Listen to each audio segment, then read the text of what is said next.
Welcome to Double Fries No Slaw. It is a Monday evening. It's a pop-up episode, and we are joined by two guests tonight. Kind of a different episode, something we haven't done before, but from FSU softball, Devyn Flaherty, and a former FSU softball player, Alex Powers. Ladies, thank you for joining us. How are you guys doing tonight? Good. Yeah, happy to be here. Thanks for having us. Excited. You don't have to say that just to be nice, but we definitely appreciate it. Cool. Well, Double Fries No Slaw. We talked a little bit about this before we got started, but brought to you by Guthrie's. We appreciate them and their support. Alex told us she hasn't had that yet, which is a little disheartening. About to graduate with 2 degrees from FSU and hasn't had Guthrie's. I feel like they should hold back that degree until that second degree, at least until you have it. But Devyn, you're well acquainted with Guthrie's, correct? Like, do you get a Double Fries No Slaw, or how? Like, what's the situation? I do. I definitely am not a coleslaw girl. Very good. We had some folks on from I will tell this to every FSU athlete we have going on, just so you guys can judge them. But we had some folks from the swimming team on, and they were from Britain, and they were like, "Oh yeah, we love coleslaw. We put it on everything. Like, we put that on pizza." And I'm like, "That's the worst thing I've ever heard in my life." Like, but anyway, glad to hear that you're not a coleslaw girl. We do ask like the very tough questions first. So I'll ask you, I'm going to steal your answer of burrito border, but if you graduated and you were leaving, and obviously you got a couple years to worry about this, unless you're like Alex, you come back. But if you graduated and you were leaving, you were having your last meal in Tallahassee. Again, we talked with Kaylee last year, and she said that you put her on a burrito border. So I'm not going to let you answer with that. But what's your last meal in Tallahassee? What are you getting? I'm going to have to go Robotos, probably. Oh, let's go. Hibachi, I like it. Yeah. Are you like me? Do you drown that thing in yum yum sauce? Oh yeah, definitely. That's the only way to do it, right? Yeah. What about you, Alex? Like, you're leaving Tallahassee, you're moving somewhere, like your last meal there. I'm a fan of breakfast, so I'd probably go to Canopy Road Cafe. I love that place. So yeah, I had I think a steak sandwich or something the last time I was there. Steak burrito, steak quesadilla or burrito or something. Steak and eggs, yeah. Something. It was great. But no, we appreciate you guys a ton for jumping on. We'll be a little bit more serious going for you here. But Devyn, I'll start with you. I know that, a lot of excitement around last year's team, obviously making the national championship, just a game away from winning it all. And then this year starts and the team is absolutely on fire. Only lost 2 games. How much would you say that losing last year has motivated you guys to go out and play the way that you have to start this year so far? Yeah, I would say it's a pretty big motivation, but also at the same time, we're not really focused on last year.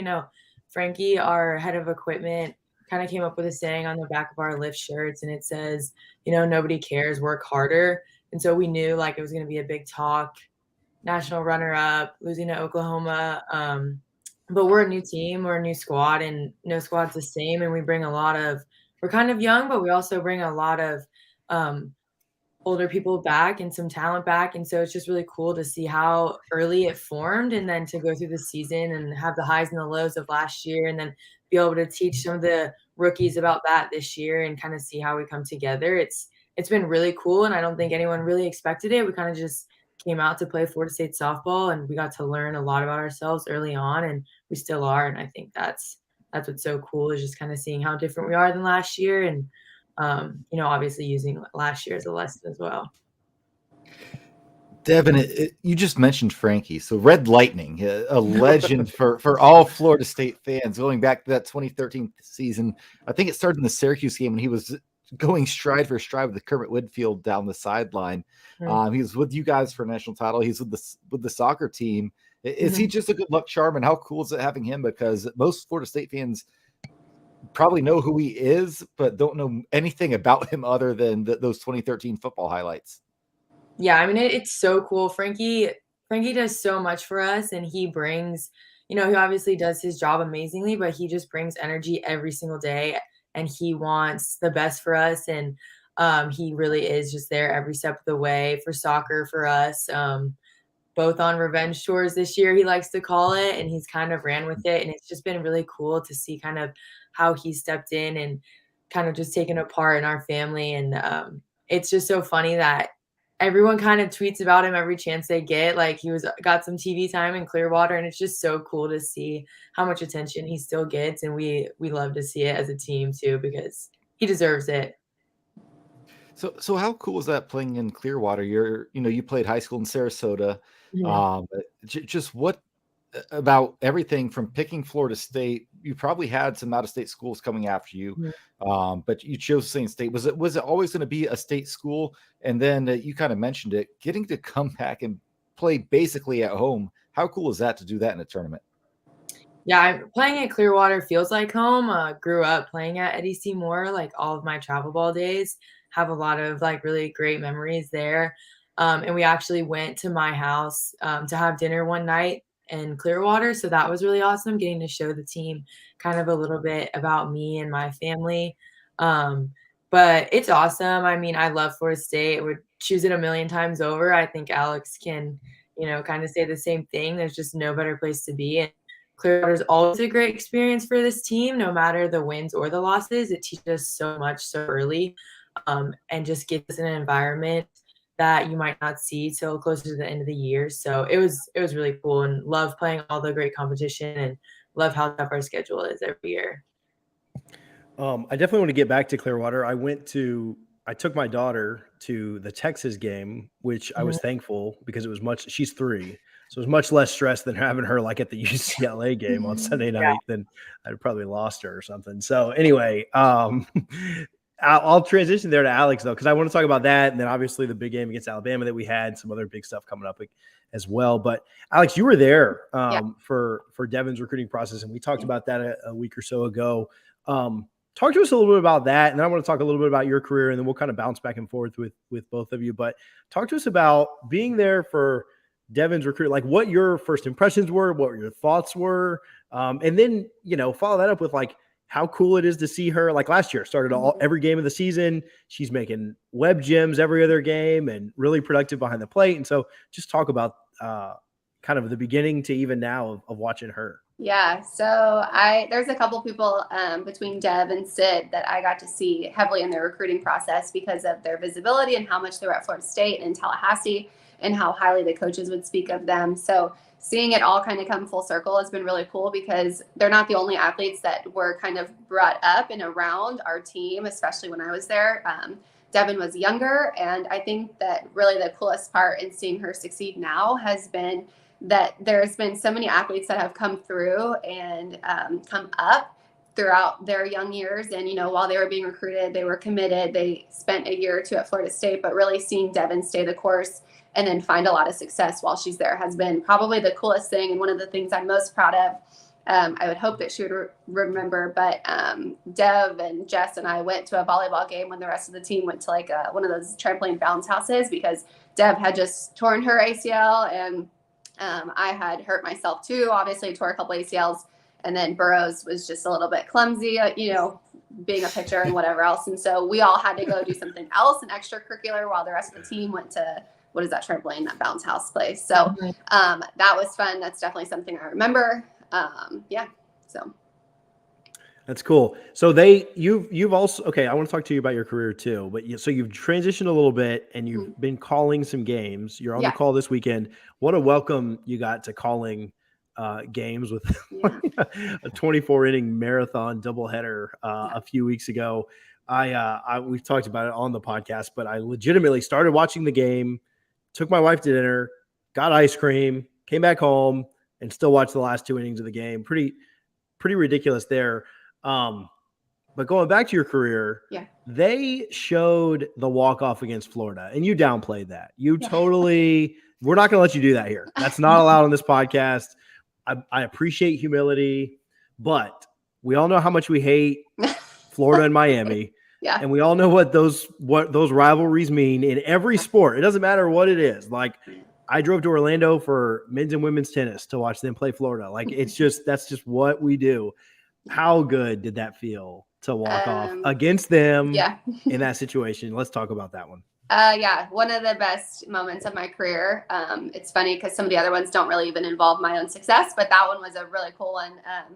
I think the biggest piece of that was failing throughout the game. I had like 3 strikeouts that day. I was like 1 for 4 going in, or 0 for 4 going into that at bat. And just the game doesn't know. And that's kind of the coolest thing. And that's kind of what I hung my hat on. And especially with it being my senior year, last home game of the regular season of my career at Florida State, 11th inning, my number was 11. It was really fitting. The count was 1-1. So it was just kind of like everything falling into place. And by far one of the coolest things I've ever in my life done. I don't even really remember it. If I'm being honest, I literally blacked out.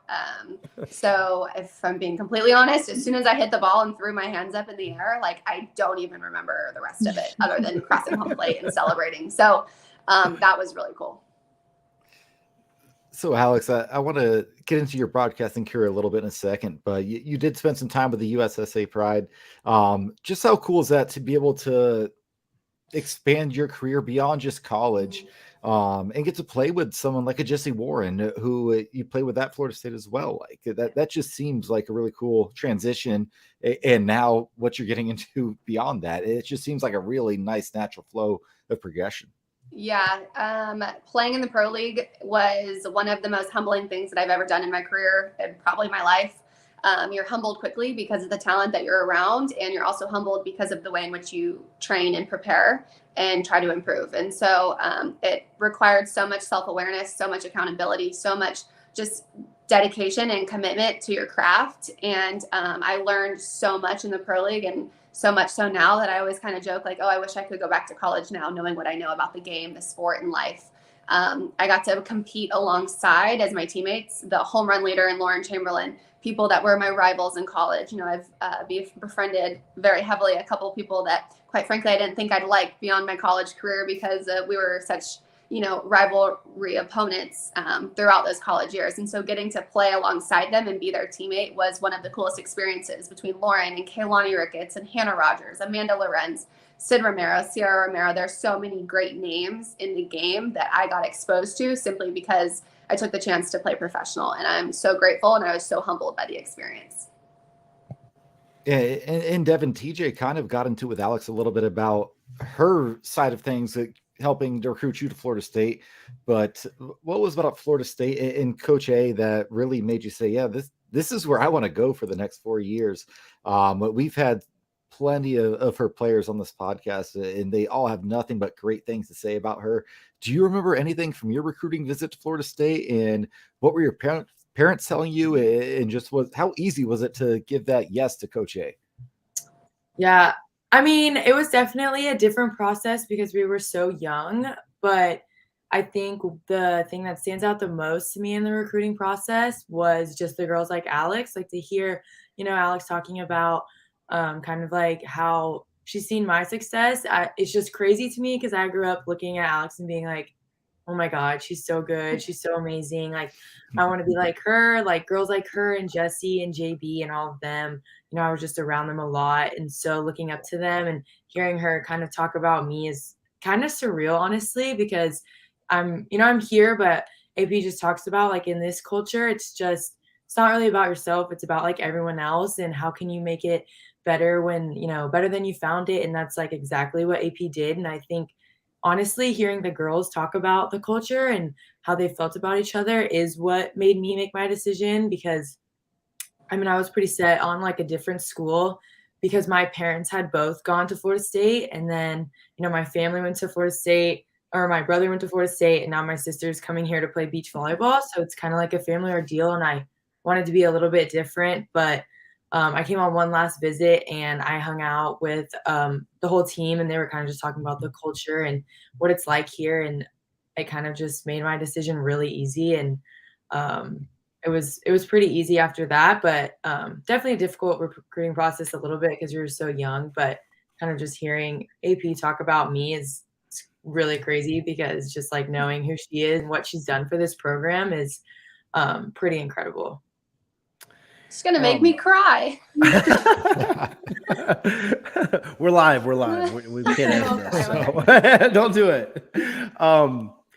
Devyn, we've seen you. Okay, so you talked about Clearwater. Obviously, that Sunday night game, how cool it was for not only it to be the primetime game, but on ESPN, and the exposure that that not only softball but just women's sports in general got from being on that platform. And then a few weeks ago, again on the SEC network, which it always feels good when when the baseball team plays on the SEC network and then they beat the Gators, or you guys play on the SEC network and we beat the SEC team, right? Because everything's going to be a little bit biased towards them, a little bit slanted their way. But I thought in this game, and I don't mean to like pat you on the back too much, but I thought your catch at the end of the fifth inning, I guess, right before Michaela got up, there were two on. We were having a tough time retiring that side.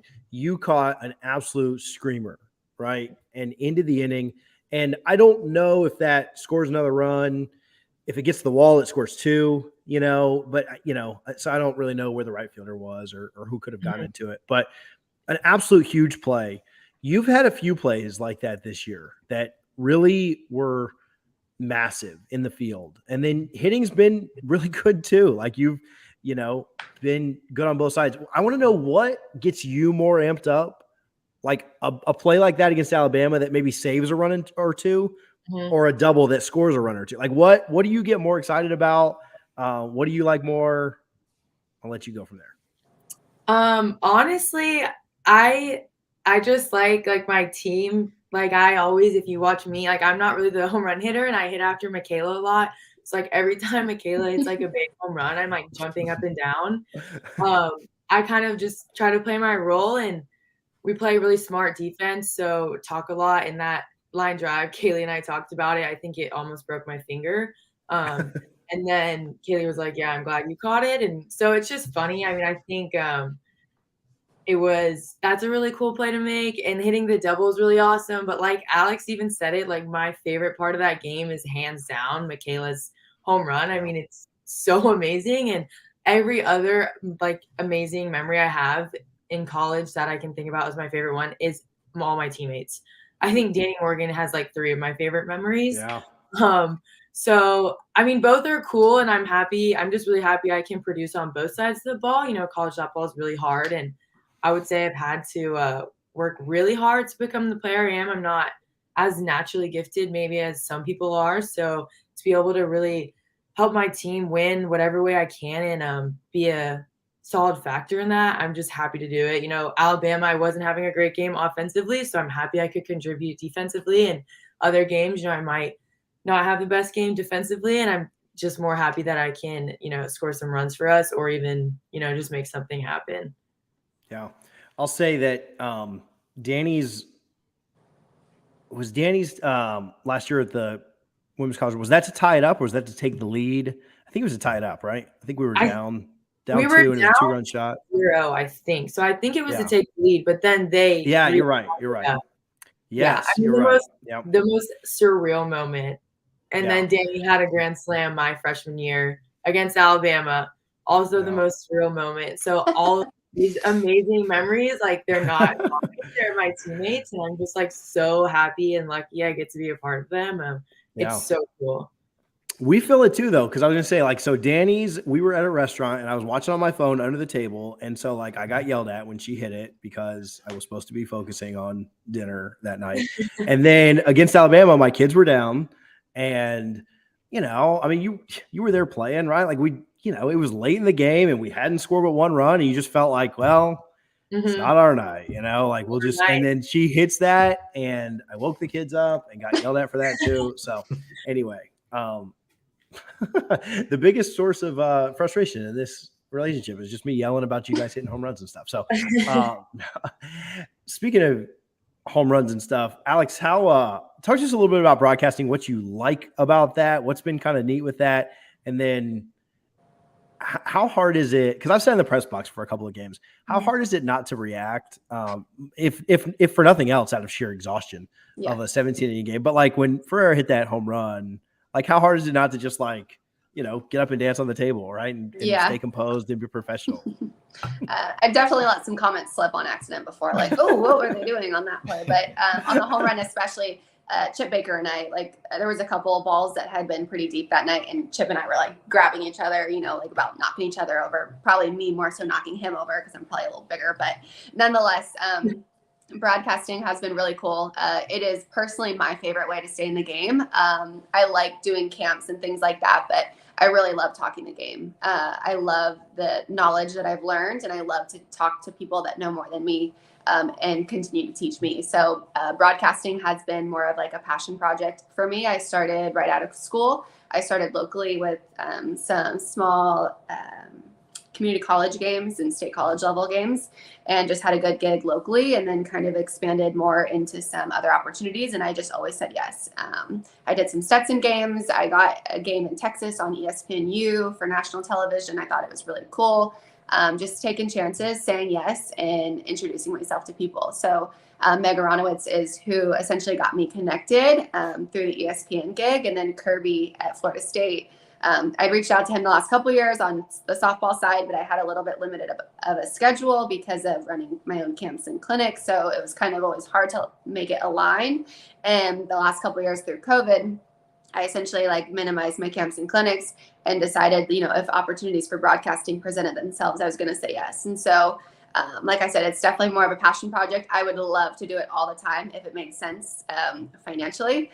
And so that's ultimately like a dream of mine, would be a full-time broadcasting gig. I will say that the baseball side has been really cool, and it's only been 3 games so far, but just the conversations that happen and the speed of the game is really interesting to me, because I knew it was slower. But talking the game is extremely fun, and it's a passion of mine. And so I would say that, Florida State has a really great crew in terms of Sean, who does the play-by-play, and Chip has obviously been long tenured at Florida State, really knowledgeable about the program. So I'm really glad that Kirby gave me the chance to do baseball. And I was really nervous. I'm not going to lie, just being a woman in the game. And I didn't want these guys to be like, who is this girl? Like, who does she think she is? And what does she think she knows? And I just really wanted to stay within myself, not act like I know what it's like to play baseball, because I don't. But really just knowing what it's like to play softball, and knowing the approach, the mindset, and, just an elite level, high level competitive athlete is really just what I wanted to bring to the table. So I've loved it. It's awesome. It's definitely challenging, but I love the challenge of it, and just the way in which it's difficult, but it's so fun. And I guess this is for both you, Alex, and Devyn, just about the community of athletes on Florida State's campus. Alex, you just mentioned Chip Baker, and, he is famous for whenever Florida State football has a shutout, he will have a spiked baseball delivered to the defensive coordinator. I'm not sure if you know that or not, but he's been doing that he's been almost here 50 years at Florida State. But again, it just goes to show the community of the coaches. Did you feel that when you guys are athletes at Florida State? Because we do a lot of talk with the boosters, and we've had Michael Alford on here several times. And it just seems like it's just a whole athletics community, almost like the Olympic Village, right? That you always hear about. Just how cool is that to be able to, have those relationships with athletes among other sports while you're at Florida State, and what it means. Alex, maybe you can touch on it beyond Florida State as well. Yeah, I would say the connectivity of the coaches themselves has been huge. I know when I was there, and Dev, it's probably the same too. The coaches and administration look a little bit different, but the coaches were invested in the other sports. So walking around campus, coaches would know who you are and what sport you played, and it was a mutual level of respect. But more so than that was really the administration. We have a great administration at Florida State, and I know athletic directors and things like that have changed over the years, but I was always fully supported. Some of the biggest fans of Florida State softball are within the athletic department, and that dates back to Vanessa Fuchs when she was here, and I know she recently took another position as the CEO of a company, which is so deserving for her. And, you have Vicky Cup and all of these other softball fans who are so heavily integrated in Florida State athletics and Florida State administration, and really invest in the program and the softball team specifically because of what Coach does. And because of who Coach is, essentially. And so I think that's been probably one of the coolest things. And the involvement, heck, I had literally the president of the university, President Thrasher, write my letters of recommendation for my 2 graduate programs with Florida State, both my master's degrees. He literally wrote my letters of recommendation. I don't think most people can say that the university president did that for them. And so just the accessibility that they offer was bar none. So. Yeah, I mean, it's definitely the same for me. little bit of a different administration, but Vicky as well. And then Cindy really supports us and really love her. And obviously, Michael Alfred being around a lot. It's really cool to get to meet him and his family. And then I would say also, just athlete wise, like I saw Alex calling that game because right after our game, we walked over to watch a few innings of baseball. And, my roommates and I, every chance we get, we love to go watch beach volleyball. And they're really awesome. And soccer is amazing. And just overall, everything. Just the community we have as we're athletes here. And then as Alex can attest to afterwards, it really speaks to everyone and shows how different it is here, I think, than a lot of other places. We talked to a lot of people, and that family, you talked about it on your visit, Devyn, right? Like that family atmosphere, and it's so many levels of it, right? Like obviously you have the family with your team, and then the Florida State athletic community. And like you said, going to other events. Was it you and Josie at the soccer games earlier this year that they showed like super early in the year, like maybe like first game or something, Texas A&M? I don't know who they were playing, but I mean, you can definitely feel that. And then obviously the university level for the big stuff is really neat. And Alex, you were talking about if, broadcasting just in general and going forward and stuff, there's an opening for a play-by-play guy for the football team right now. Is that right? A certain someone moving on from there too. So just maybe throw your hat in the ring for that one and see what happens. So no, but I do. I think you, again, not to pat you guys on the back too much, I thought you did a really good job on the baseball stuff. And a lot of it I felt like was because you were, not that you're not talented, but like you're just so close to the game and you had just been playing and you could just recognize stuff from being an athlete. It's literally like you had just been competing and kind of knowing different stuff. So no, I thought it was really fun. I enjoyed having you out there and looking forward to this weekend too. Yeah, that'll be good. Cool. Devyn, last thing I have for you, and then we'll kind of go back and forth and get out of here. We appreciate you guys' time. We talked a little bit about, whether or not last season motivates you or if it's more just, focused on this team. And we've gotten that answer a lot. We're just focused on this team. We're trying to stay in the moment. How is it difficult to not look ahead at times? Because I don't have to tell you guys this. You guys are really good, right? Number 2 team in the country right now. Number 1 in our hearts, right? Is that what they always say? But number 2 team in the country. We know you're really good. Is it difficult to not just say like, man, I just wish we were in Oklahoma City right now, or wish we were playing in our regional right now, or wish we were in the ACC championship? How do you focus on these last 23-ish games left, and then the ACC, and then all those other steps, and not get so far ahead of yourself? Yeah, I mean, I would say yes and no. No, because like our mindset is, we still have a lot of things to work on. We feel like we're not even close to what we could be as a squad. So we have so much more to show and so much more to give. So how are we going to attain that? How do we do that week in and week out, day in and day out?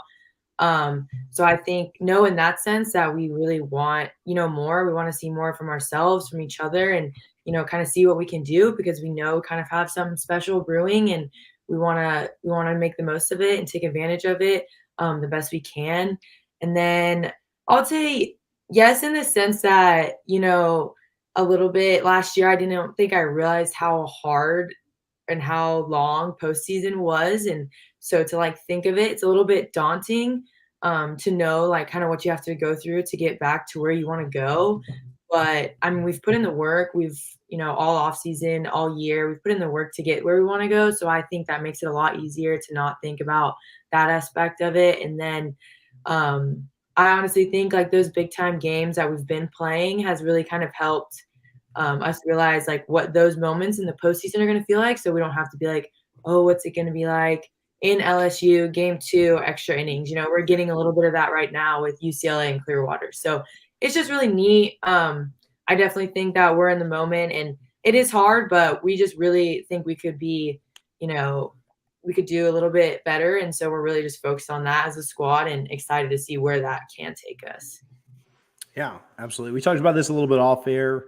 But talk to us a little about, you said it's kind of tough in season, which totally makes sense, but talk to us a little bit about NIL, how that's kind of changed the game. Obviously, Alex, sorry that wasn't a thing when you were there, but I wasn't the one passing legislation, so don't blame me. But Devyn, talk to us a little bit about some of the stuff, some of the ways that people can support you with NIL, obviously supporting the softball team helps too, but like what they can do to support you directly through NIL efforts.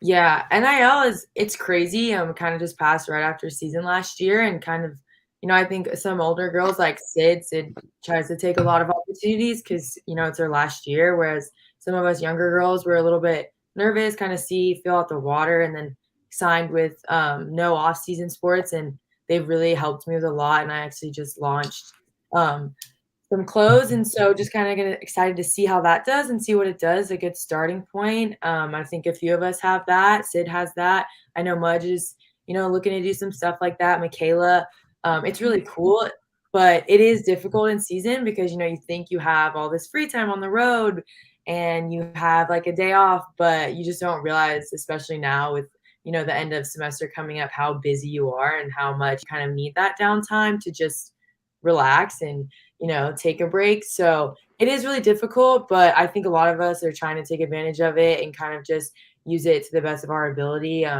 It's just really cool for us, girls. I think a lot of the times we don't get as many opportunities, but like you said earlier, I think a lot of the games and the platforms, it's really helping us with NIL. And so it's just a super cool opportunity for everyone, and just really excited to see where it goes. Yeah, softball almost has like a cult following at FSU, and it's honestly just because of how good you guys are, right? Like, and how good of a program that has been built. And so, yeah, I hope people do support and are supportive. Jake's my guy over at No Off Season, so I love Jake Norris, and I'm glad that you're with them and working on that for sure. Last two things. I have one for each of you. And Richie and I talked about this. We're going to like formalize this, but we're going to use you guys as our guinea pigs as how we want to do this. But I listened to another podcast or have heard it, and they ask the same questions of people every time, which I guess we kind of do that with the Guthrie's thing. But I've got one more for each of you. Alex, I'm going to make you go first on this. Okay. But would you say and then Devyn, you get to like have a minute to formulate your answer here. Would you say you're more motivated, Alex, by the thrill of victory or the agony of defeat? Just in general. Agony of defeat, definitely. Yeah. We did exercises in school, and I didn't know the word for it, but I literally said that I was scared of being mediocre and average. And my whole life, my dad would make the comment of, "It's okay, Alex, the world needs average people." And I was like, "Yeah, Dad, well, I'm not going to be one of them." And so, I love it. Yeah, it was almost like wanting to prove myself in so many ways. And like, while success was, always the goal, it was like failure was never the option. And so I think I always used that as the driving force. I don't know that that's the right answer, but it worked for me. And I think it still does, of wanting to chase dreams. So I love that passive aggressive parenting. Like, you can be average if you want. We'll still love you. Yeah. Yeah, Like, it's okay. It'll be great if you want to, but you're fine if you're average. Yeah, That's awesome. literally, the world needs average people. Like, that is true, but Yeah. that's I like your answer back to it. Devyn, how about you? Same thing. I don't think I could have said it better. I'm also not sure it's the right way to go about it. Definitely had some of those conversations with Coach and T Will and T Cam, but definitely the same thing. Agony and defeat pushes me for sure. I've never played Division I athletics. I'm sure that's not a shock to you guys, but I can even say that like as a fan. Like I was in Pasadena when we beat Auburn, right? And like that was amazing, but it doesn't even compare with how bad I felt like the next year when we lost to Oregon. Like it is, man. Like the highs are great, but anything I can do to avoid the lows. Like, and I'm just a fan. Like I'm just like watching it on TV or watching it in the stands or whatever. So, Devyn, Alex, we appreciate you guys a ton for hanging out. We can't say thank you enough. Devyn will be cheering for you for the rest of the season. Alex will be cheering for you in the broadcast booth. And yeah, and when you're doing everything else that you do, we appreciate a ton what you guys have done for Florida State, do for Florida State. And again, thank you guys so much for hanging out tonight. We really enjoyed it. Thanks. Go Noles. Thank you guys so much. Yeah, you guys take care. Bye, y'all. Bye. Alex Powers and Devyn Flaherty. That was fun. They're awesome. They're really cool to talk with. I love our softball team. Like I said, they have a cult following, and I feel like I'm, a a bunch of that to me. Just like I'm always, watching the games and live tweeting the games and everything else. So ton of fun. They were awesome.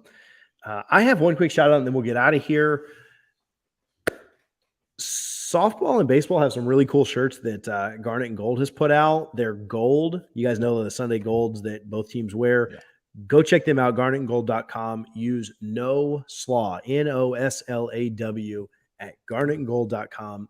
Get one of those softball and baseball gold shirts. I'm going to get one of each when I'm up there next weekend because I've always wanted the gold stuff because I love their Sunday uniforms and their championship uniforms. Hopefully I'll get a lot of wear out of that in late May and early June from both teams.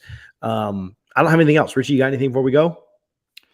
No, that was really cool. It's cool to have someone like Alex who was there towards like the beginning, middle to kind of start of the dynasty. And now you have Devyn, who's dynasties in full on, full speed ahead mode right now. So I really enjoyed those two girls.